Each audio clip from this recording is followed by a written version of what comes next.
Assalamualaikum warahmatullahi wabarakatuh. Oke teman-teman, setelah beristirahat minum kopi, saya akan melanjutkan perjalanan menuju dataran tinggi Dieng. Perjalanan sejauh 10 km ini akan ditempuh dalam waktu kurang lebih 15 menit. Tentu saja kalau tidak berhenti untuk mengambil gambar apabila melewati tempat-tempat yang cantik, karena di jalur inilah kita akan menemukan serpian-serpian surga. Selamat mengikuti.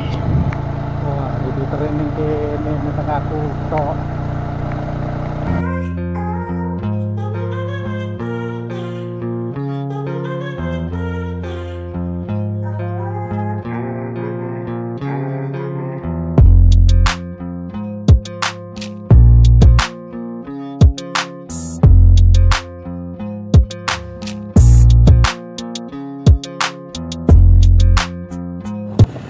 Teman-teman, kalau melihat ada bangunan dengan tower pada sisi sebelah kanan saya, di antara warung-warung ini itu adalah tower antena dari repeater Rapi Batang. Hanya sekedar informasi teman-teman, dan perjalanan sudah kita lanjutkan, dan di depan kurang lebih 100 meter itu adalah rest area dari tol Kayangan ini. Nah, masuk dari sini teman-teman, akan saya ambilkan persis di depannya. Kita coba untuk mengambil persis di depannya. Kita berhenti teman-teman.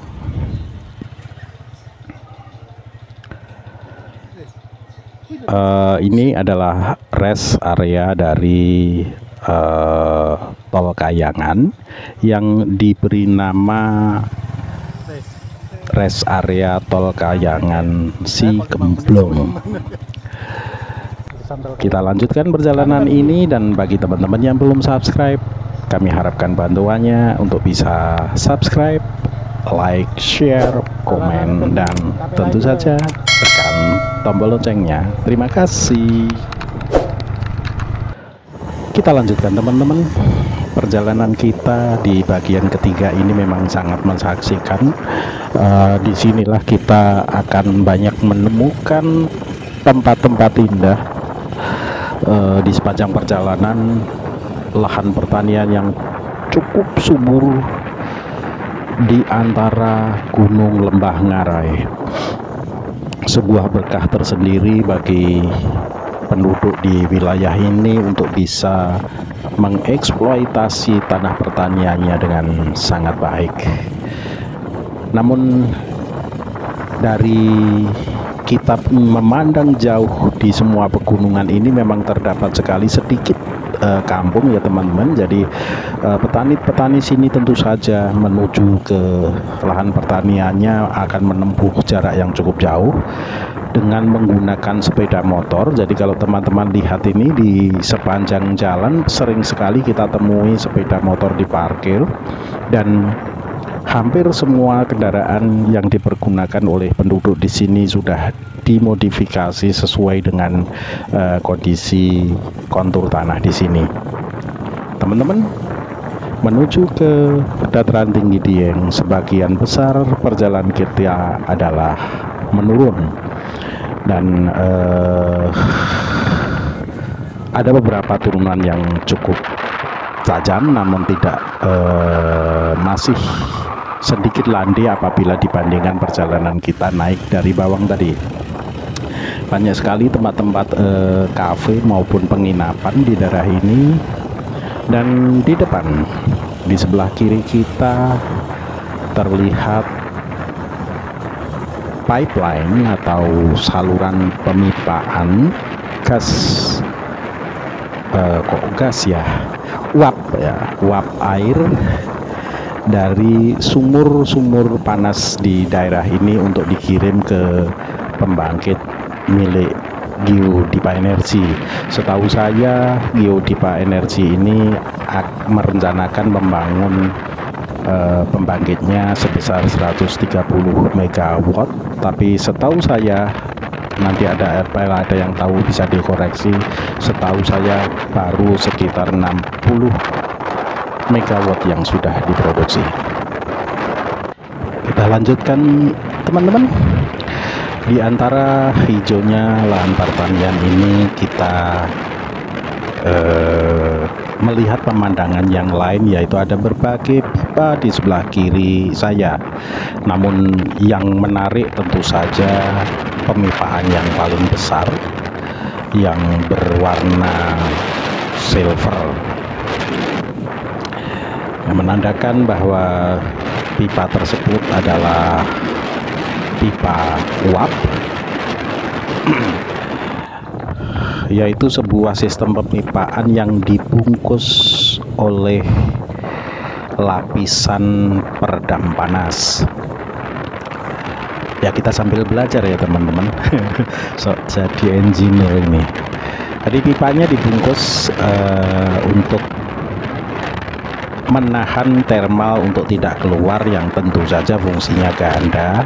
Fungsi pertama tentu saja melindungi makhluk di luar apabila memegang pipa tidak panas. Biasanya terdiri dari dua lapis, yaitu lapisan pertama adalah penahan thermalnya sendiri, dan lapisan kedua atau lapisan luar adalah pelindung yang biasanya dibuat dari aluminium kalau tidak salah. Nah, di beberapa tempat terdapat bentuk U terbalik ya teman-teman. Bentuk U terbalik, fungsinya pun dua seperti halnya pembungkus itu. Fungsi pertama tentu saja untuk jalan atau lewat lalu lalang orang maupun kendaraan. Dan fungsi kedua adalah untuk menahan pemuaian pipa dari kondisi dingin menjadi panas atau sebaliknya, pemengkeretan pipa ya teman-teman.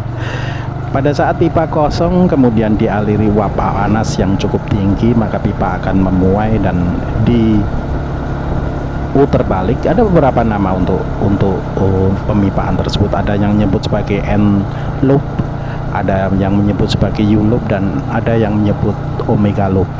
Namun fungsi secara teknis adalah untuk menahan pemuaian pipa. Jadi pada saat kondisi pipa dingin kemudian untuk pertama kali dialiri uap, maka pipa akan memuai, dan di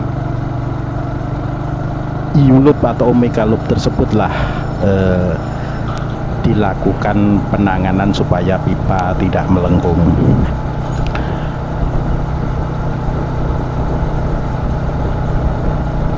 Kita kembali ke jalan teman-teman. Setelah ya satu lagi, kondisi itu juga terbalik pada saat terjadi kita atau melakukan perawatan terhadap pipa, maka pipa dari kondisi dialiri uap dan akan dihentikan, maka pipa pun akan mendingin dan pipa akan menyusut, sehingga pipa tersebut akan memendek.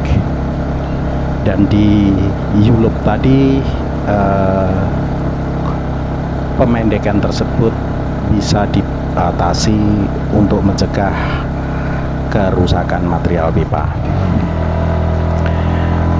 Pengetahuan sedikit sambil melakukan perjalanan. Oke teman-teman, kita sedikit menaik saat ini dan terus berjalan dengan pelan karena menikmati pemandangan. Di kejauhan tampak sekali teman-teman uap air membumbung tinggi. Biasanya itu adalah tempat sumur panas biasanya. Kalau tidak sumur panas ya kawah teman-teman. Tapi melihat di kejauhan itu tempat pembangkitnya, sepertinya itu sumur panas teman-teman.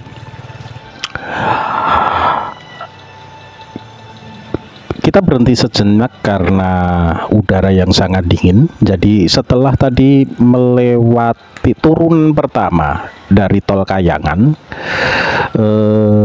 cuaca itu berubah sekali secara drastis, teman-teman.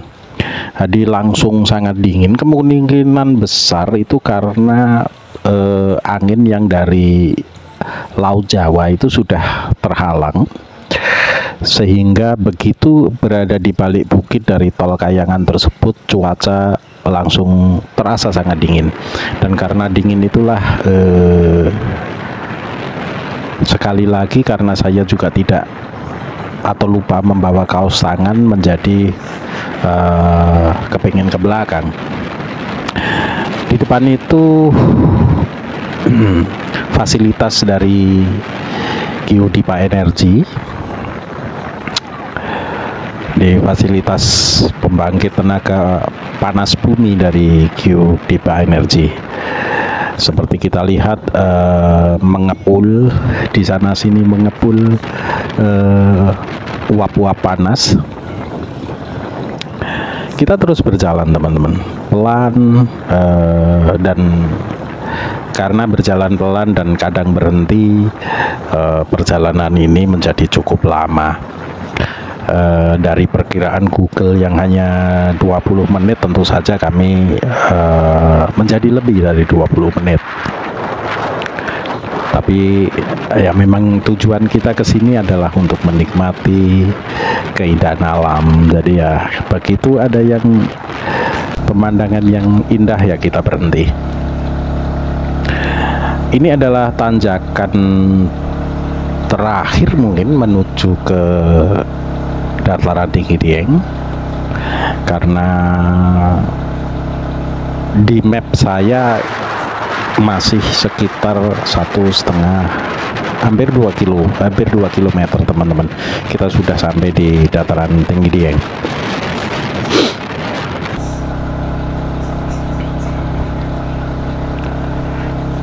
Menanjak dengan sudut kira-kira 25 derajat, tapi sangat panjang.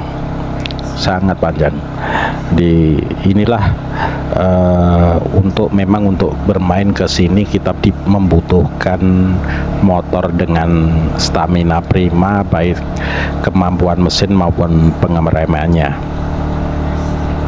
Saat ini pukul 11:30, sehingga banyak sekali penduduk yang berbondong-bondong menuju ke masjid. Kemungkinan besar kita nanti juga akan mencari masjid di Dieng, karena sudah tidak begitu jauh. Jadi kita nanti rencananya akan mencari masjid di Dieng. Pelan, sambil menikmati perjalanan, kita terus melaju. Dan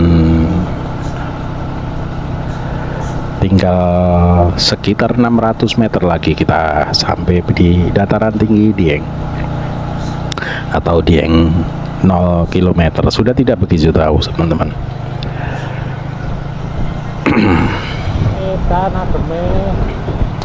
Beberapa kampung di sebelah kiri terlihat sangat megah di antara perbukitan.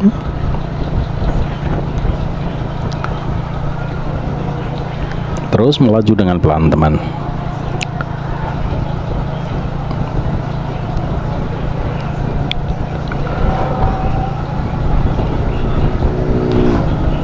Tidak terlalu jauh ya, teman. Kita sampai di titik 0 km. Nah, karena saya terutama belum pernah ke Dieng setelah tua. Dulu ke Dieng ini pada saat masih sekolah, teman-teman. Kalau tidak salah saya SMA ke Dieng itu. Jadi sudah sangat lama tidak ke wilayah ini. Nah, kita sudah sampai di Dieng, teman-teman. Dan Dieng 0 km, tinggal sekitar 150 meter. Ada di depan dan di sisi sebelah kanan.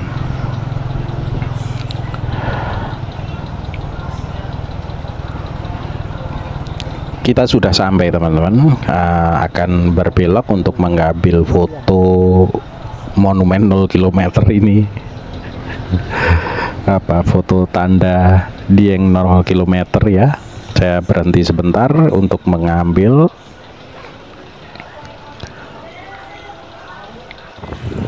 Nah, inilah Dieng Banjarnegara, atau lebih dikenal dengan nama Dieng 0 km.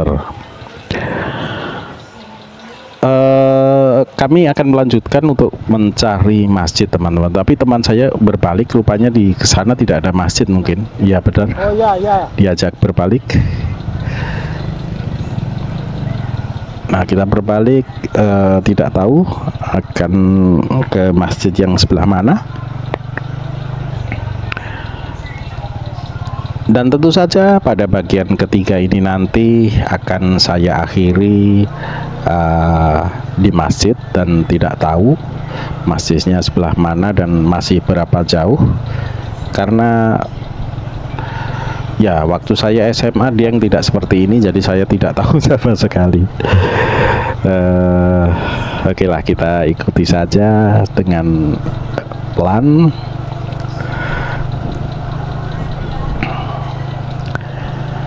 Di sini kalau liburan, waduh, nggak karu-karuan teman-teman, karena ini hari kerja ya, hari Jumat, dan sengaja memang datang ke sini pada hari kerja untuk menghindari kemacetan yang terjadi di sini.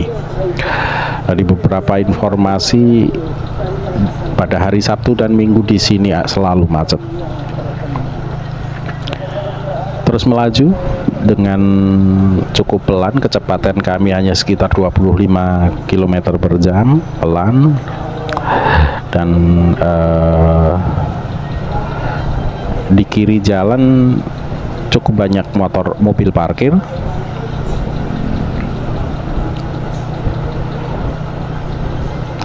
Terdengar suara toa masjid teman-teman, berarti kita sudah dekat. Terus pelan-pelan kita cari.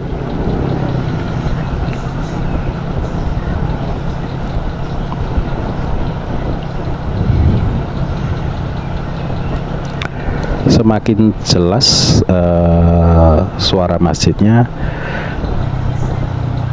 kemungkinan besar sudah dekat teman-teman. Oke, teman saya sudah memberi tanda sen kanan, berarti masjid ada di sebelah kanan teman-teman. Terima kasih telah mengikuti perjalanan tiba-tiba pergi ke Dieng pada bagian ketiga ini, yaitu perjalanan antara tol Kayangan hingga ke dataran tinggi Dieng. Dan saat ini saya sudah memasuki wilayah Masjid Dieng, dan sampai ketemu di bagian yang keempat. Terima kasih telah menyaksikan video ini hingga selesai. Salam.